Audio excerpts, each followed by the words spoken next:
Friend, आज हम पढ़ेंगे धातु की सफेद अभिक्रियाशीलताएं। घटते क्रम में पढ़ेंगे। जो सबसे अधिक रहेगा सबसे ऊपर, जो सबसे कम रहेगा सबसे नीचे। देखिएगा, प्रथम में है पोटेशियम, दूसरा में है सोडियम, तीसरा में है कैल्शियम, चौथा में है मैग्नीशियम, पाँचवा में है एल्युमिनियम। जितना सारा यम में है 1 से लेकर 5 तक है। सबसे अधिक है पोटेशियम का, उससे कम सोडियम का, उससे कम कैल्शियम, उससे कम मैग्नीशियम, उससे कम aluminium. Potassium, sodium, calcium, magnesium, aluminium.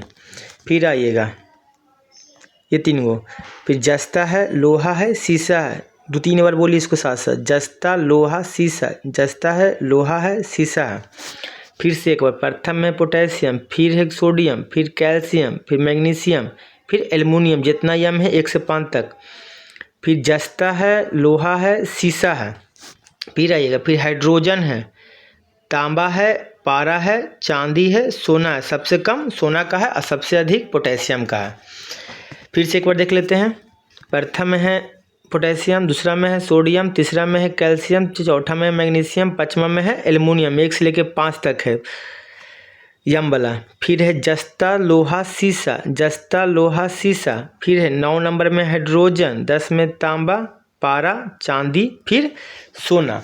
सबसे अधिक हुआ पोटेशियम का, सबसे कम हुआ सोना का। अब आपको बोलेगा ना, विद्युत अपघटन में किस धातु का प्रयोग करते हैं? विद्युत अपघटन में किस धातु का प्रयोग करते हैं? तो ऑप्शन में ये 5 में से कोई एक ही रहेगा। पोटेशियम रहेगा, सोडियम रहेगा, कैल्शियम रहेगा, या मैग्नीशियम या एल्युमिनियम। 5 में से कोई ही एक ही ऑप्शन देगा। फिर आपसे क्वेश्चन पूछे, कार्बन के उपयोग से अपचयन किस धातु से होता है? तो ये 3 ऑप्शन में एक ही रहेगा, जेडेन रहे, लोहा रहे, या सीसा रहे। फिर बोलेगा, प्राकृतिक अवस्था में उपस्थित होते हैं चांदी या सोना। फिर से एक बार देखते हैं कि धातु के सापेक्ष बढ़ते घटते क्रम में, मतलब सबसे अधिक से सबसे कम। प्रथम में पोटेशियम, दूसरा में सोडियम, तीसरा में कैल्शियम, चौथा में मैग्नीशियम, पाँचवा में एल्युमिनियम। यम वाला 5 तक हुआ। फिर से जेडेन, लोहा और सीसा। फिर 9 नंबर में है हाइड्रोजन, फिर है तांबा, पारा, चांदी, सोना। अब इसको कैसे करना है, क्वेश्चन 4-5 बनाइएगा तो समझ में आएगा। अब आपसे पूछेगा कि सबसे अधिक अभिक्रियाशील धातु कौन सा? इनमें से सबसे अधिक अभिक्रियाशील धातु कौन सा? देखिए, प्रथम ऑप्शन मैग्नीशियम। मैग्नीशियम कहाँ? यहाँ है। एल्युमिनियम कहाँ? एल्युमिनियम यहाँ है। और कैल्शियम यहाँ है।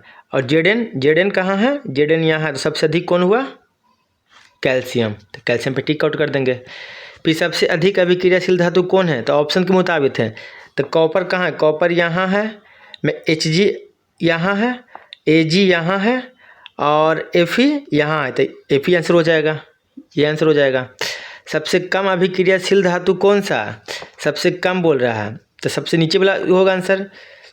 Pb यहाँ है, Ca कैल्शियम यहाँ है, Cu यहाँ है, और Hg यहाँ है। तो Hg आंसर हो जाएगा, सबसे कम बोल रहा है। सबसे कम अभिक्रियाशील धातु कौन सा? सबसे कम देखिए, एल्युमिनियम कहाँ है? एल्युमिनियम यहाँ है, सोडियम यहाँ है, सीसा यहाँ है, और कॉपर यहाँ है। तो ऑप्शन को आंसर कॉपर हो जाएगा। बस ये मतलब चार्ट को याद कर लीजिएगा, पूरा ऑप्शन अभिक्रियाशील वाला बन जाएगा। थैंक यू दोस्त, वीडियो अच्छा लगे तो लाइक सब्सक्राइब कर दीजिएगा।